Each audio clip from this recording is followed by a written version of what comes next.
بسم الله الرحمن الرحيم والصلاة والسلام على رسول الله الكريم اللهم لا علم لنا إلا ما علمتنا إنك أنت العليم الحكيم رب اشرح لي صدري ويسر لي أمري واحلل عقدة من لساني يفقهوا قولي وبعد Inch'Allah, dans un exercice de traduction modeste de ce que Cheikh Hafizahullah a pu dire la semaine précédente, il me plaît ici d'introduire par un point très bref que Cheikh Hafizahullah il nous répète toujours et qui me semble bien juste, c'est que traduire c'est trahir et que malgré Rabbi Alam les efforts que j'ai pu faire pour traduire et essayer d'être le plus conforme possible à ce que Cheikh a pu dire, en aucun cas ce sera équivalent et bien au contraire ce sera toujours en deçà et largement en deçà de ce qui a pu être évoqué, dit et les entre les lignes et j'en passe. Donc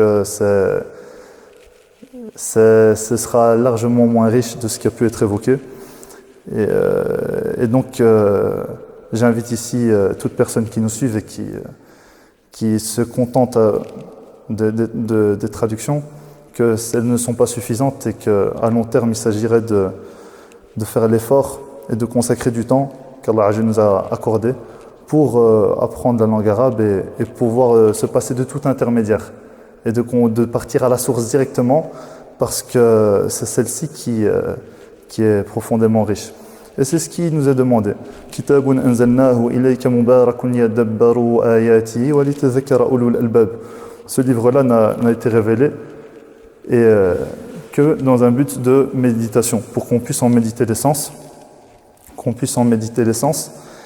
et c'est de cela dont il s'agit ici. Donc le livre, c'est l'interprétation des sens des versets coraniques, et ce travail de méditation est totalement impossible si ce n'est par la langue arabe elle-même. Et donc voilà, c'était une introduction qui me semblait être très importante avant de commencer dans le vif du sujet. Donc ici, le livre qui a été choisi, c'est At-Tasheel li Ulum at-Tanzil d'Ibn Juzay, rahimahullah, donc les sciences de la révélation simplifiées. Et donc l'auteur en soi, donc il s'appelle Mohammed ibn Juzay al-Kalbi al-Gharnati, qui a été dénommé aussi Abu al-Qasim, qui est né en 693 selon le calendrier hégirien, et qui est issu d'une famille très noble, qui était connue par sa noblesse. Donc il est né à Gharnata, donc qui se situait donc en Andalousie, et donc il est issu d'une famille très noble, connue pour sa noblesse, pour sa vertu, pour sa piété et pour sa science surtout. Et donc très vite il est initié à l'apprentissage du Coran, à la quête de la science, et donc il devient très vite un référent déjà tout petit, et au fur et à mesure pour enfin devenir quelqu'un de totalement référent et un érudit dans son domaine, et sur toutes sciences confondues, donc les différentes lectures du Coran, mais aussi l'interprétation du Coran, de la langue arabe aussi, des traditions prophétiques, de tous ces domaines-là, il devient très très fort. Et il décéda en 741 de l'Hégire dans une bataille qui opposait les musulmans contre les chrétiens. C'est-à-dire qu'il va mourir martyr, rahimahullah, dans le sentier d'Allah subhanahu wa ta'ala. Et il ne vécut donc que 48 ans.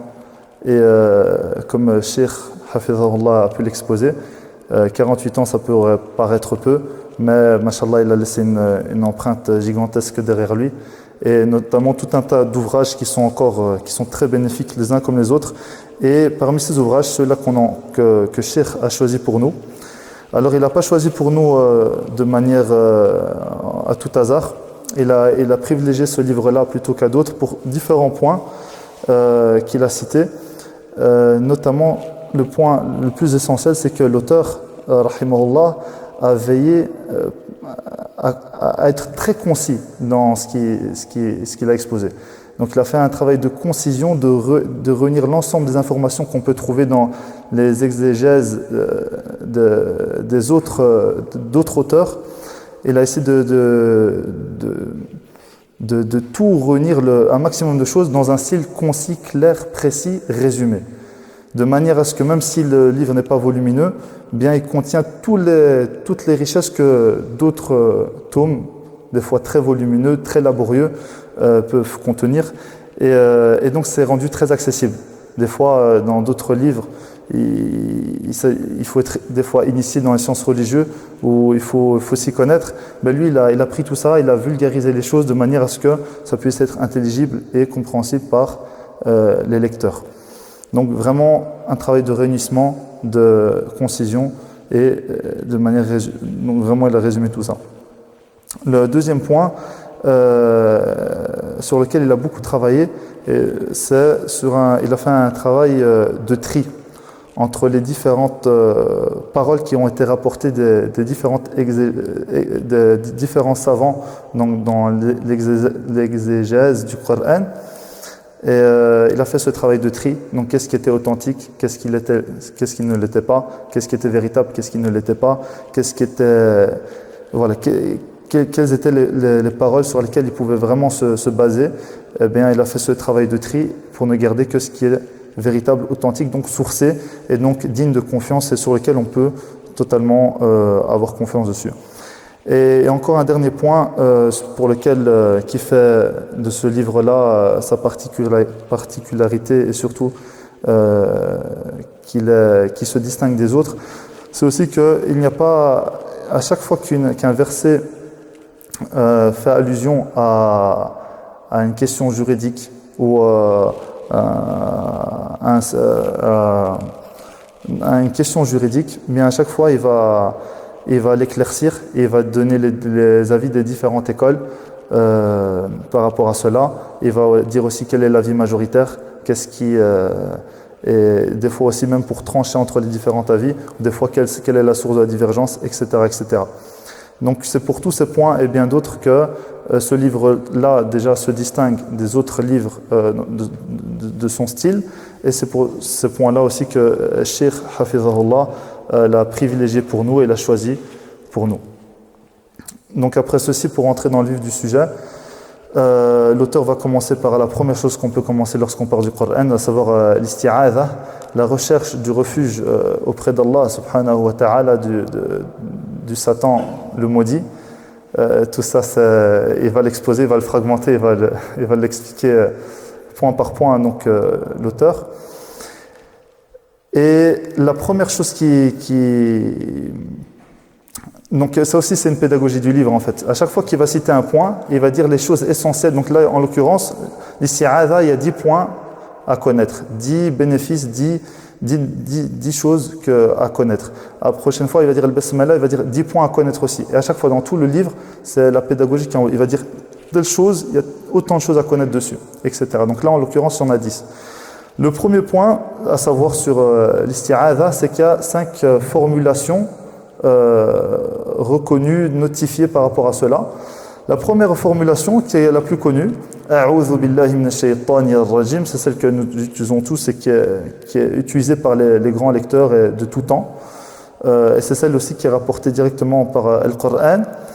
Ensuite, il y a la deuxième formulation aussi, qui est A'udhu billahi as-sami'il 'alim minash shaytanir rajim. Et il y a aussi un supplément dans un texte qui nous a été rapporté, qui est A'udhu billahi as-sami'il 'alim minash shaytanir rajim wa min hamzihi wa min nafthihi wa min nafthihi. Et donc ça c'est les deux formulations qu'on connaît, qui sont rapportées, qui sont authentifiées par An-Nabi sallallahu alayhi wa sallam. En revanche, les trois autres, elles ne sont pas, on ne peut pas les rapporter directement de An-Nabi sallallahu alayhi wa sallam. Donc à savoir A'udhu billahi al-azim minash shaytanir rajim ou A'udhu billahi al-qawiyyi minash shaytanir ghawi wa A'udhu billahi al-majid minash shaytanir marid. Donc ça c'est les trois autres formulations, quand bien même sont-elles jolies, etc., mais on n'a pas la preuve que Nabi sallallahu alayhi wa sallam les a dites. Donc elles ne sont pas privilégiées par rapport aux deux premières Donc voilà. La deuxième chose qu'il expose, c'est le statut canonique de cette formulation-là. Donc il dit que, selon une majorité de savants, elle est recommandée, recommandable. Recommandable, qu'est-ce que ça veut dire? C'est-à-dire lorsqu'on s'emploie à la formuler, bien on est récompensé pour cela. Et la personne qui l'omet, qui ne le dit pas, ne commet aucun péché et il n'y a rien, il a absolument rien à se reprocher. Ça c'est selon l'avis majoritaire des savants, mais il y en a aussi qui disent que c'est une obligation, donc à respecter, à pratiquer. Et Cheikh Hafizahullah, il dit que c'est pas, c'est compliqué à croire que quelqu'un qui prendrait le mushaf, qui l'ouvrirait et lirait directement le texte coranique sans faire cette formulation-là, commettrait un péché, sachant que le Coran c'est la meilleure action qu'on puisse faire, c'est une des meilleures choses qu'on puisse faire. Donc même si on oublie l'isti'adha, on ne commet pas un péché. C'est difficile de concilier le fait qu'on fait une bonne action, mais en même temps on prend un péché. Donc sur cette compréhension-là, l'avis majoritaire serait certainement le plus fort en fait. La troisième chose à savoir, c'est la formulation. Donc l'isti'adha se fait à voix haute selon l'avis majoritaire des savants. C'est ce qui est, donc il faut le faire à voix haute. Et selon Hamza, lui il s'employait à le faire à voix basse. Mais Cheikh Hafizahullah, il a dit que c'était mieux de le faire à voix haute parce que c'est plus à même de faire fuir le shaitan de nous, et étant donné qu'on le dit à voix haute tout simplement. Le quatrième point, c'est le statut, la place de cette formulation au sein de la prière. Quelle place elle comporte? Et donc là, il va citer différents avis. Donc selon l'école malikite, il dit que cette formulation-là n'a aucune place dans la prière. C'est-à-dire que aussitôt que celui qui prie fait takbirat al-ihram, directement, alhamdulillahi rabbil alamin, sans laisser de place à l'isti'adha. Ça, c'est dans l'avis le plus connu de l'école malikite. Dans une autre école, donc l'école shafi'ite, ils disent que c'est lors de al-raka'a al-oula, donc la première unité de prière, on se doit de formuler cette formulation-là. Et il y a d'autres avis qui disent que pour chaque unité de prière, il est nécessaire d'évoquer, donc de formuler cette formulation-là. Et bien sûr, chacun d'entre eux ont leur avis et c'est bien sûr justifié. Donc ces 4 premiers points, c'était par rapport à l'isti'adha en soi. Et là, les prochains points sont directement quant à la phrase en soi. C'est-à-dire que le 5e point, il dit ici « a'udhu », c'est le verbe, il est utilisé au présent et n'est pas utilisé à l'imparfait. Pourquoi il n'est pas utilisé à l'imparfait? Parce que ça rentre en conformité et en harmonie avec l'ordre, donc l'injonction divine qui nous a été révélée donc, dans Surat An-Nahl, où Allah subhanahu wa ta'ala dit فَإِذَا قَرَأْتَ الْقُرْآنَ فَاسْتَعِذْ بِاللَّهِ مِنَ الشَّيْطَانِ الرَّجِيمِ. Donc فَاسْتَعِذْ, ici c'est par rapport à toi, c'est-à-dire que c'est normal, donc, pour répondre à cette injonction divine, on dit a'udhu. Et c'est utilisé au présent parce que justement on recherche protection d'Allah subhanahu wa ta'ala pour l'instant présent et pour l'avenir proche et non pas pour ce qui fut. Donc ça c'était le 5e point. Le 6e point, c'était sur al-shaytan la'anahullah.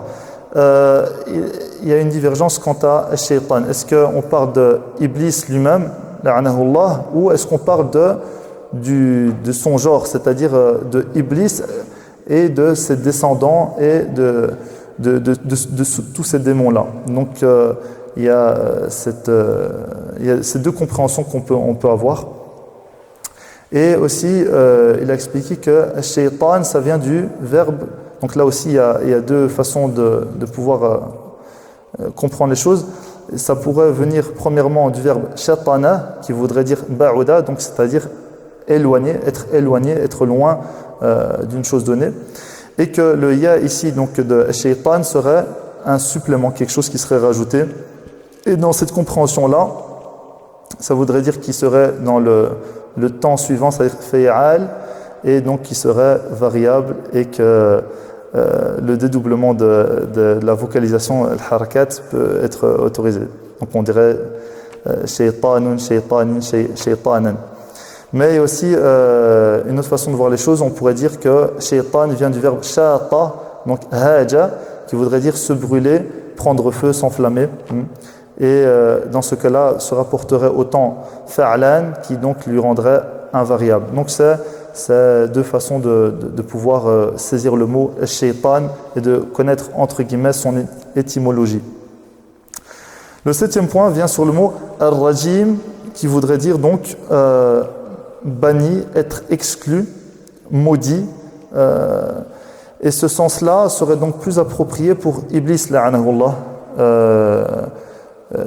Parce que comme on a dit dans le point précédent, soit Shaytan voudrait dire Iblis lui-même, soit ses descendants et toute forme de démons. Donc Ar-Rajim, comme Cheikh Hafizahullah il a dit, vu que c'est statué sur qui il est, donc le banni, ça voudrait dire qu'on pourrait parler que de Iblis, la'anahullah, étant donné qu'en dehors d'Iblis, ses descendants, bien qu'ils sont mauvais, la porte du retour et la porte de Tawbah est toujours ouverte, et donc on ne pourrait pas statuer sur on ne peut pas dire de quelqu'un qu'il est définitivement maudit ou exclu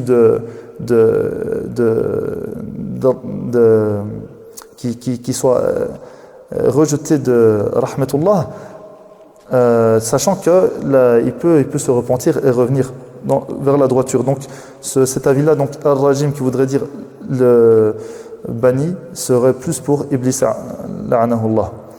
Et il y a une deuxième façon de pouvoir comprendre les choses, c'est aussi le lapider, donc par des flammes ou par des étoiles filantes. Et dans cette compréhension-là, ce serait plus pour la compréhension où Shaytan signifierait toute descendance de Iblis, la'anahullah. Donc voilà, c'était par rapport à Shaytan et Ar-Rajim, comment on pourrait le comprendre. Donc il y a différentes compréhensions. Donc il y a plus forte raison lorsqu'on essaie de traduire ça en français, etc. C'est encore plus vague et flou. Ensuite, le 8e point qui a été évoqué, c'est celui de lorsqu'on formule cette formulation-là, il s'agit d'être sincère, d'avoir le cœur bien présent et de faire cet exercice de sincérité pour pouvoir bénéficier directement de cette formulation-là en fait. Et c'est ce que d'ailleurs a fait la femme de Imran lorsqu'elle l'a exprimé. Et donc on est ici invité à vraiment se concentrer, à avoir le cœur bien présent lorsqu'on fait cette formulation-là pour en bénéficier tous les bénéfices qu'elle en découle. Le 9e point, c'est il déclare ici que Iblis, la'anahullah, est un ennemi déclaré pour l'homme et que pour lequel Allah subhanahu wa ta'ala nous a mis en garde, et il circule en nous telle la circulation du sang, c'est-à-dire qu'il nous connaît véritablement bien et il sait très bien comment nous faire dévier d'Allah subhanahu wa ta'ala. Et Cheikh Hafizahullah, il a cité qu'il avait toute une stratégie bien à lui, shaytaniyah, pour nous détourner, et qu'il avait des points. Il avait énuméré ces points-là. C'est que la première chose que Shaytan il essaie de faire pour tout un chacun, c'est lui émettre des doutes quant à sa foi et quant à Allah subhanahu wa ta'ala, de manière à l'égarer et le faire directement pour qu'il soit mécréant. Il va tout faire pour te faire douter.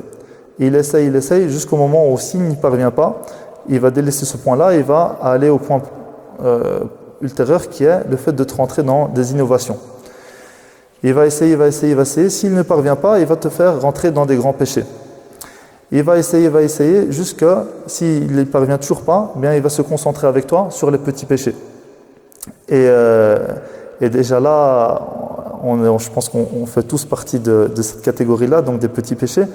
Et même s'il ne parvient pas à nous faire entrer par des petits péchés, il va continuer, il va essayer de nous faire perdre notre temps dans ce qui n'est pas utile ou des choses qui ne sont pas forcément profitables dans l'au-delà.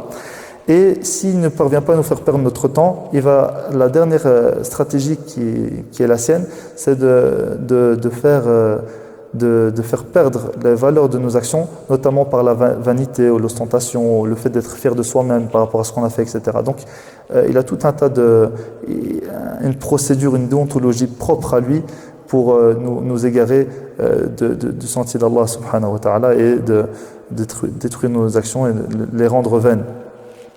Et enfin, le deuxième point, il a précisé l'auteur, rahimahullah, qu'il y avait 4 sortes de coupures, 4 choses qui nous éloignent d'Allah subhanahu wa ta'ala. Il nous donne les 4 choses et il nous dit quel est le remède à cela. Le premier, c'est le diable, la'anahullah, Iblis. Et le seul moyen de s'en protéger, c'est justement de rechercher refuge, donc de faire l'isti'adha. Et donc aussi de faire ce travail de sincérité lors de la formulation qui fait à elle seule toute la différence. Le deuxième point qui peut nous couper par rapport à Allah Azza wa Jal, c'est notre âme, qui est investigatrice du mal. Et le seul moyen de pouvoir lutter contre cela, c'est il faut la contraindre.